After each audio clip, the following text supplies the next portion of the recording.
King Dick back here, and so before we start this video, I gotta get this mother humping thing out of the way.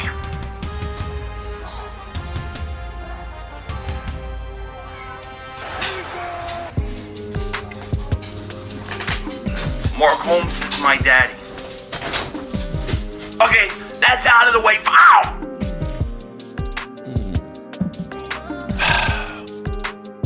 Wow. Good morning, good people and Eagle fans. Mark Holmes here on this week number 6. It is week number 6 already.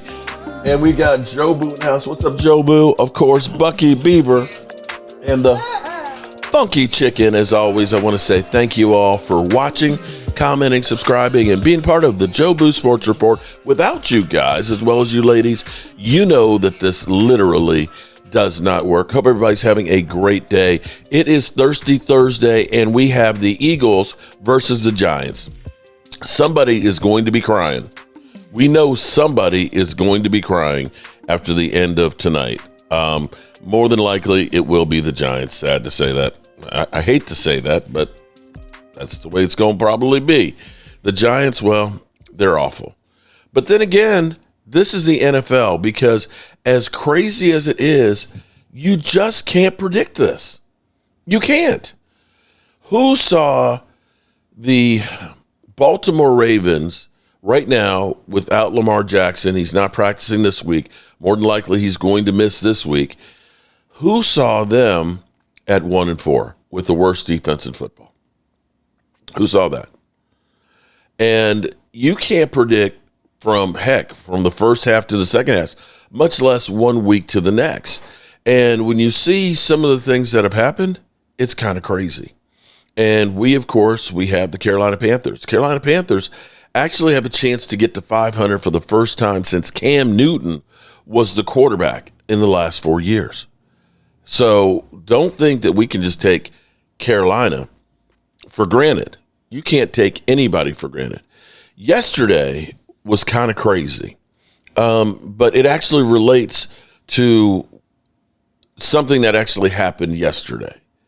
This is insane because Michael Irvin went off last night. He went off, and I'm going to get to the Cowboys injuries and everything else that's going on and stuff with the Cowboys, but this relates to a unsportsmanlike conduct penalty, because how football has changed, how it's been, kind of wussified. Sorry, I can't think of a better term for it, but it's just not like it used to be. Let's go to the tape here for a little bit. I'm just going to play a little bit of this. Michael Irvin, it's gone viral, his video and stuff on it. Shout out to Michael Irvin, because you know what? Michael Irvin understands. Hey, people like to see you upset. Saw when I first got on social media today. The first thing I saw that popped up on my phone was this dummy. This mother brother right here. Oh shit! On Facts Over Feeling podcast talking about Deion Sanders couldn't play and cover the receivers today. Talked about the speed of the receivers today making a difference in this game. And then he said, Deion didn't play against guys like today. I mean, the guys today can really run fast. Deion didn't have to go against really fast guys.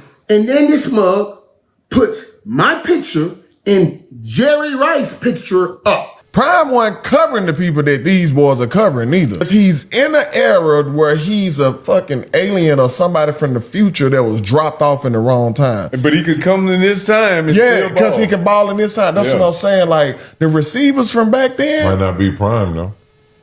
What he gonna be? Oh, shit. I'm just saying, you got a lot of people. You got a lot of guys. You got to line up every week. Every week. Yeah, I get it. Elite wide receiver. I get it, but shit. These guys that he played against weren't that fast. Randy Moss? Like, I don't know. They were stronger, but they weren't that fast. These guys, no. They big, they fast, they can jump. Are you shitting me? I'm like, are you shitting me? Oh, wait. Oh, let me. We are the two most accomplished receivers in the history of this game. When you're talking about the most important things, championships, and your stupid ass talking about running fast, like people weren't running fast back then. Are you shitting me? Why do you talk on a microphone? Why do you have a microphone? What the hell are you talking about? I don't even know your name. And I certainly don't know your game because you don't. I don't see you every year with a gold jacket in that Hall of Fame room. I don't see you anywhere great players are. So who the fuck are you to talk about what? Deion Sanders couldn't cover these guys today. First of all, I'm going to do just like the airlines tell you. What does the airlines tell you when you're on the airline? If we have a problem, put the mask on yourself, then put it on your kids or any loved ones who are with you. So I'm going to save me in this dumb shit, and then I'm going to talk about time and save him from this dumb shit. Let me tell you something, Holmes. Let me tell you something. And the Bible says it. He that argues with a fool may be considered a fool. But I'm ready to be a fool today. Like, dude. I'm ready to be a fool today. Know what you're talking about? Do you really have any clue at what you're talking about?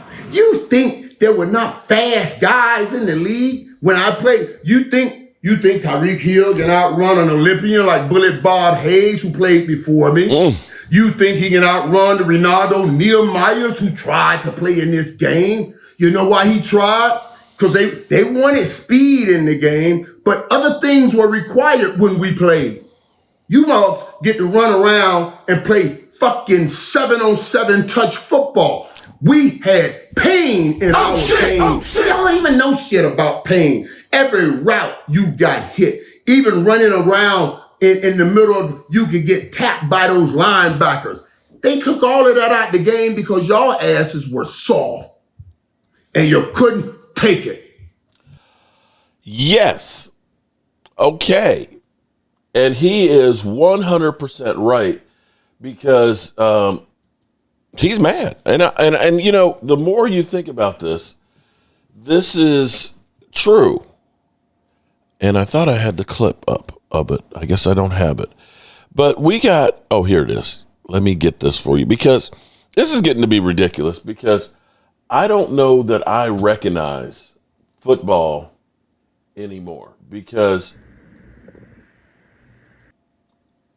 here's where you can't even celebrate the taunting. Okay, seriously, the taunting. You step over a guy. Unsportsmanlike conduct. You're being mean. The celebrations. Can't celebrate. Come on, man. This is a battlefield. They can try and sugarcoat it and all this, but this is you enacting your will against another man. It's violent. And you can't sugarcoat this thing and make it that it's not. It is what it is. So when you see this is unsportsmanlike conduct, this is crazy.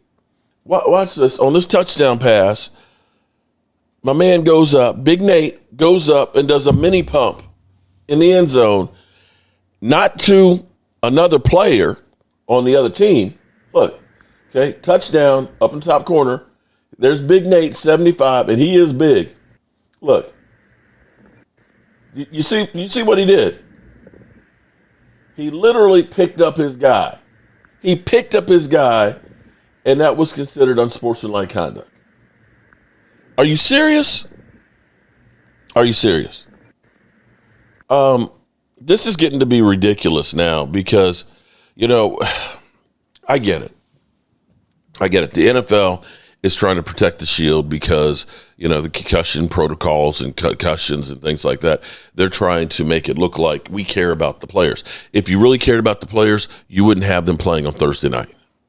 You have, and I'm not trying to, you know, feel sorry for the Eagles or anything like that, but you had the Eagles who played and lost on Sunday. You have Saquon Barkley who couldn't practice on Monday the day after going through a battle and is sore and stiff. But yet the team is playing tonight on Thursday. Every other team is just getting their first practice in yesterday. If you really cared about the players and their health, you wouldn't be looking at an 18-game season, because not only is that another week that you're pounding heads, that's another week less to recover. And the thing I keep trying to point out to people is part of the problem that the Eagles are facing, as you know, the last game is early January. If you're not in the playoffs, you have 2 playoff games, 3 playoff games in the Super Bowl. That's 4 more games on your body. And when you finish in February, middle of February, you start workouts in April. So that means if you're getting surgery, which seems like regular maintenance and stuff, you ain't got that much time to recover. They add an 18th game. They're going to not only add that game, they're going to have to add another bye week in there, which means then that's another 2 weeks less time for these guys to recover. So don't sugarcoat it and say, oh, we care about the players. You care about the money. You care about the money. And I get it. You can't have guys getting their brains scrambled like Troy Aikman back in the days. But there seems to be, it's getting to be ridiculous, because now you got Pat Mahomes, who knows how to run and kind of fake the slide and keep on running because he knows he'll get a 15-yard penalty on top of it. Hey, if you're going to run, you need to be fair game. That slide shit needs to go. Okay? This shit in the pocket, you tackled him too low. Oh, you touched him in the helmet. Yeah, come on, man. It's football. My job is to get you down by any means necessary, and you're hamstringing them and the game. So when you see something like this, it's ridiculous. Now, for the Cowboys, we do have some good news. Tyler and Tyler, 2 of the 3 Tylers, were back at practice. Tyler Guyton and Tyler Smith. There's too many damn Tylers. Damn. It's hard to keep up with Tyler, and Tyler. But 2 of our offensive linemen are getting back on the field. Now, here's the thing I've kind of said that's interesting, because, we saw Joe Flacco got traded to Cleveland yesterday. And there's some word that he might decide, I'm going to just retire. I'm not going to try and learn another playbook. And I certainly don't want to play behind that offensive line. Oh, shit! Because I might be retired in 2 weeks just because that offensive line is that bad and I'm old and brittle. And this morning, because tomorrow, actually at midnight, is my birthday. And so I asked ChatGPT things to expect when you turn 60. They say your bones get more brittle. Your skin gets less elastic, okay? Yeah, and among a bunch of other things. Everybody says, oh, it's so nice you turn 60. No, it's not. No, it's not. I'm just freaking old. So Joe Flacco is at that point where shit don't work the same way it did 10 years ago. And going to Cincinnati, and they're talking about, could he play this weekend? Shh, bro, I'd fear for my life. So getting back 2 of our offensive linemen and seeing the trades that are happening, I believe Cleveland traded a cornerback to Carolina, or was it to, I can't remember who it was. But, you're beginning to see teams that are jockeying for next year. Okay, you've got, Cleveland, I think, is looking and saying, next year we're shooting for now. So let's start the process of getting rid of some of the dead weight and try and get as many draft picks as possible. And you probably will look at somebody like Miami, say New Orleans, the Jets, as teams that would be jettisoning players. And you had Jerry Jones kind of saying, we're open for business here. We're waiting for the phone to ring, okay? We're sitting here by the phone waiting to ring. I don't know why you have to sit by the phone when everybody has a cell phone and you just carry it with you. But we're waiting by the phone. Again, another old term, because you had one phone in the house. It didn't have caller ID. It would just ring, and you had to answer it. It might be that girl you wanted to date.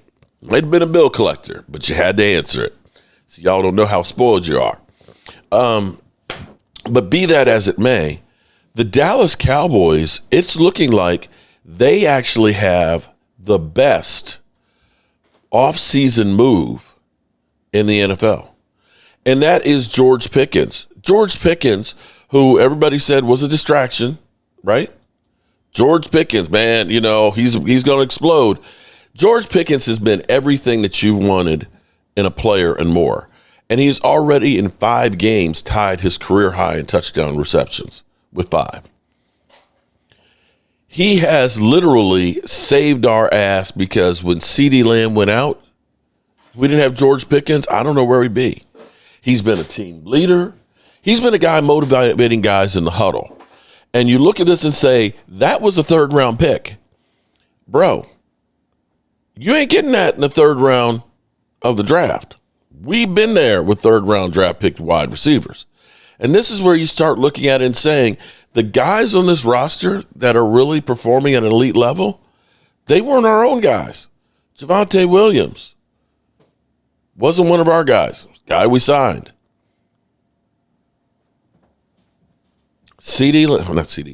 George Pickens, not one of our homegrown guys. Guy we signed or traded for.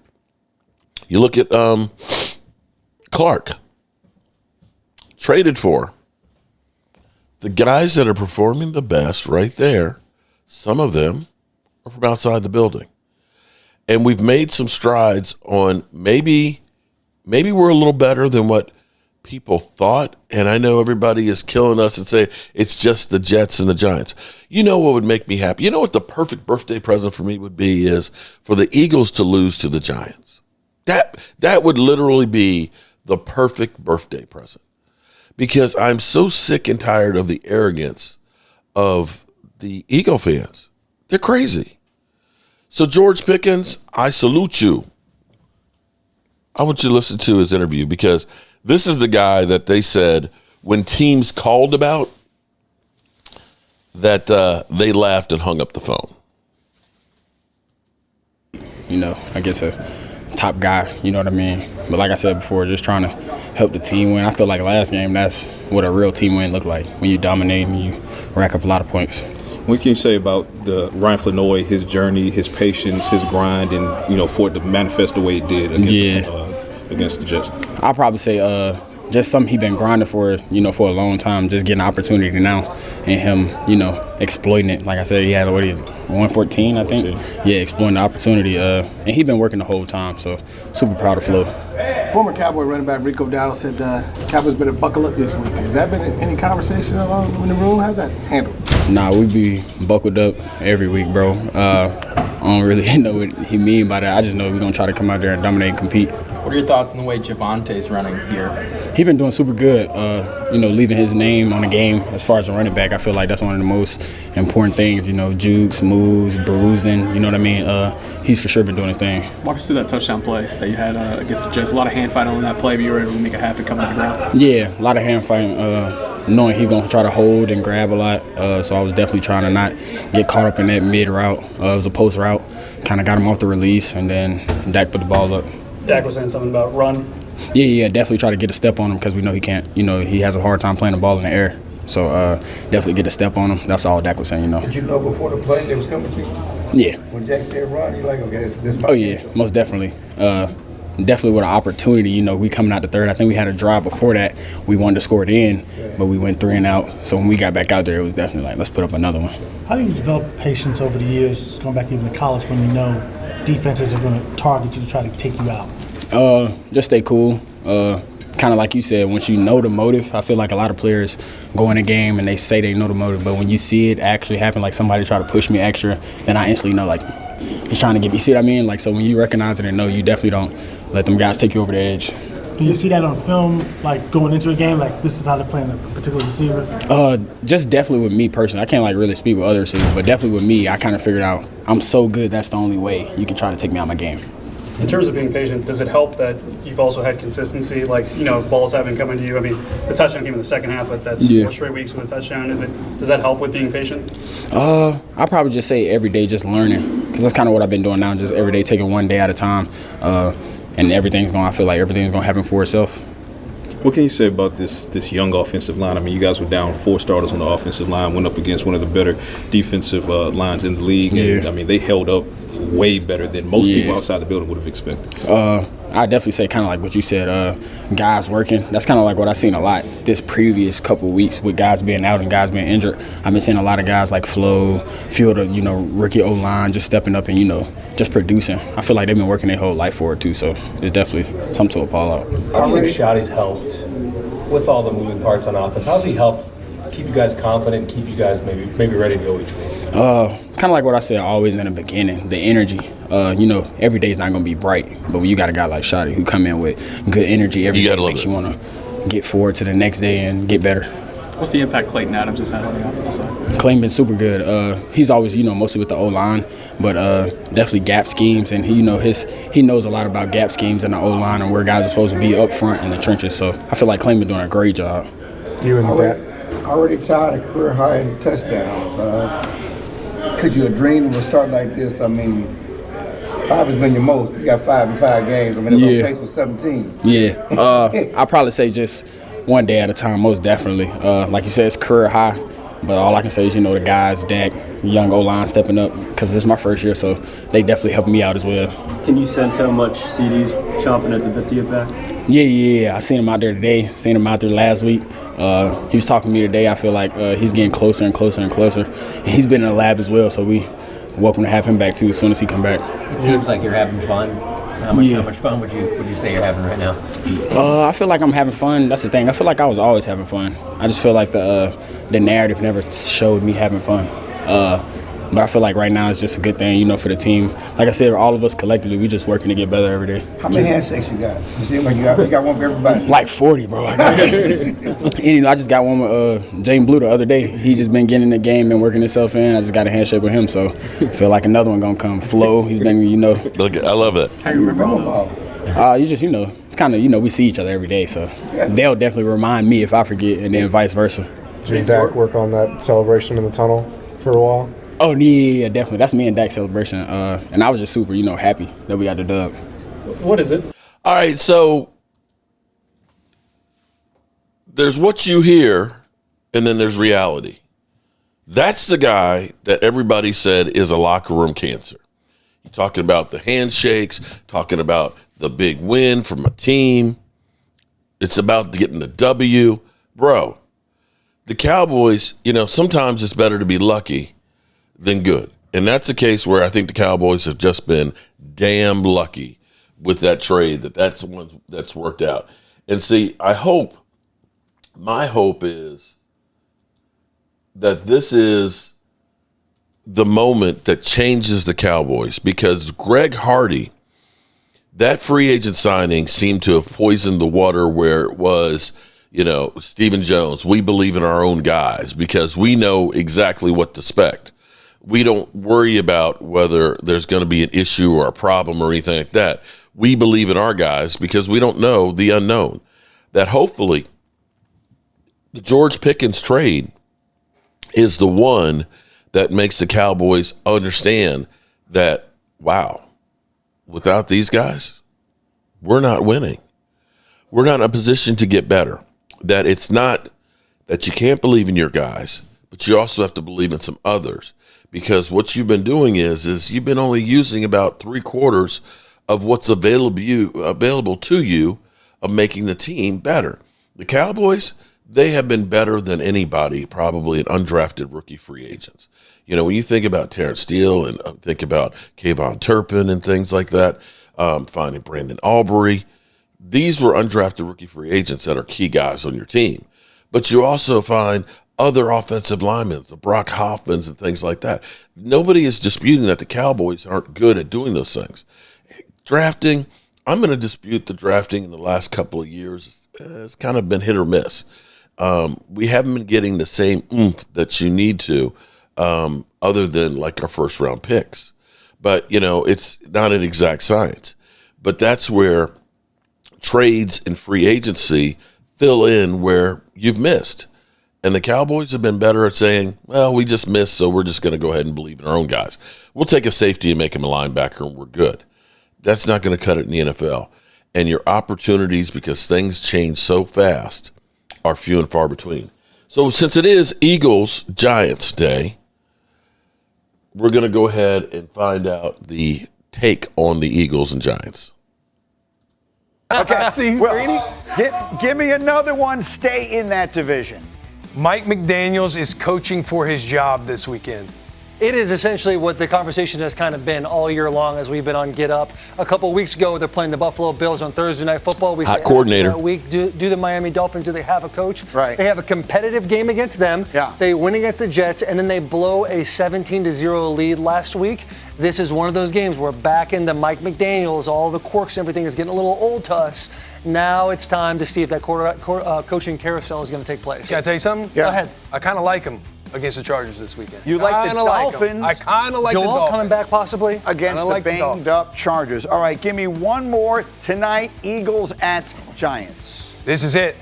A.J. Brown, Saquon Barkley are going to combine for 225-plus yards and 3 touchdowns tonight. Last time they played, they had 276 yards and 2 touchdowns. It's not out of the realm of possibility. Picture this, Greeny. Saquon Barkley sits there with some bifocals on the end of his nose with a yellow pad and a pen while he listens to Jalen Hurts and A.J. Brown go over their couples therapy session. It's might have what needed to happen. It took maybe an hour too long. I don't know what his rates are, but I think it's going to pay off in a big way for them today. So they had what he's talking about is the players meeting that those 3 stars had this week. Just those 3. Usually it's all 53 guys. Right. 5 guys are saying the same thing. It's really just them. Hope I don't They're get like, what the copywritten hell on are we this. going to do? They hit the group chat. Let's get the boys together. They're sitting That's down. all Saquon. They've got a short week. They got to get it figured out. Their offensive coordinator, Kevin Patullo, has been the center of a lot of the conversation. Here's what he had to say about his team's offense.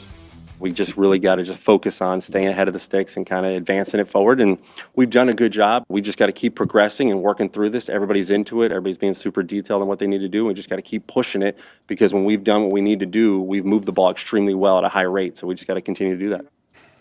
Okay, so the only thing about that is it's not true. The Eagles' offense has not been moving the ball at all. I mean, it's just not what's happening here. They are 30th this year in total offense. They are 31st in passing offense. Only the Titans, who have the rookie quarterback Cam Ward, have passed for fewer yards per game than the Eagles have, and we have a bunch of other stats we could show you to make the point we thought that one would do enough. So, Dan, I put you on the case here. You weren't with us on Monday. Again, you had the game. So we talked at great length about the Eagles and what's right and what's wrong and what they can do to get it fixed. And they're doing it all in a short week. What do you have? Well, you can't be simple and predictable. And that's where they are offensively. You can be simple, but you got to make it confusing to defenses. I'd say this, the number one starting point for me is that they are in the shotgun basically every snap. Jalen Hurts has taken 6 snaps underneath the center. And so there, at times you can get tells. See how far Saquon Barkley is behind Jalen Hurts? When he's there, it's one of 2 things. They're either running the football or they're running this little slip RPO where they go and ball fake it, and then they're trying to get a pick from up top and leak somebody into the flat. Now, there's times when it has success, and there's times when I think defenses get an understanding of it. You see how his toes are about at the back heel of Jalen Hurts. Again, I think that there's more than not, indicators that this is going to be either that downhill run or that little RPO that they run. And this ball's handed off to Saquon Barkley.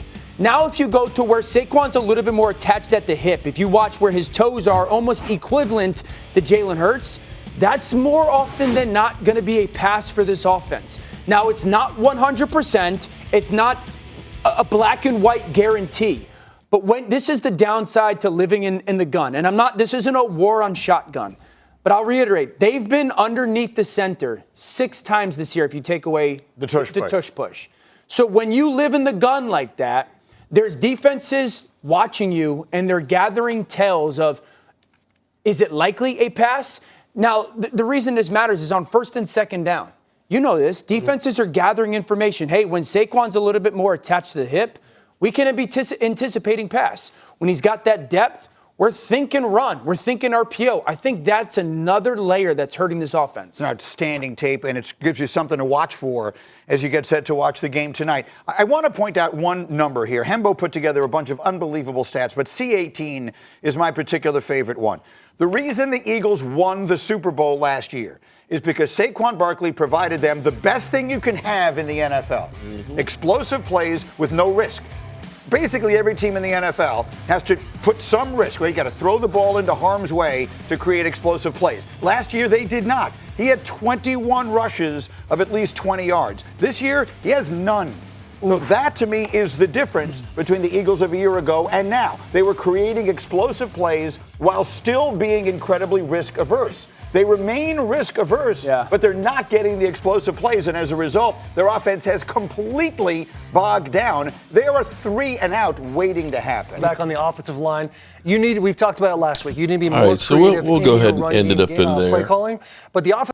But we've got a game tonight, and I can't wait because I've made some changes here at the studio. My TV, this is Redbird House. It's about 30 feet across here. So I'm probably about 24 feet away from the television that's up there. It's a 65-inch, but it's hard to see it. So we've got another television actually right here that is actually can be turned right here. So this is, to me, like a cockpit because I've got a monitor here, I got a monitor here, I got a monitor here for all the controls. I've got my mixer and stuff. I've got my keyboard to change cameras. I've got my streaming deck so that way we can get the sound effects and stuff. And everything is right here. And the television will be right there, so I'll be able to actually really see the game. And that's been a problem because I'm kind of looking and squinting and everything else, and I can't really see it the way that I'd like to. So this is another little upgrade that you probably won't notice except for maybe the broadcast of what I'm seeing. As always, I appreciate you guys, and I got to go get some work done before the game tonight. As always, peace out. I can't stand it anymore. I've got to get out of here. I've got to get out of here. Calm down. Get a hold of yourself. Stewardess, please let me handle this. I've got to get Calm down. Now get back to your seat. I'll take care of this. Calm down. Calm down. Get a hold of yourself. Doctor, you're wanted on the phone. Everything's going to be all right. Please. Sister, please, I'll handle this. I've got to get out of here.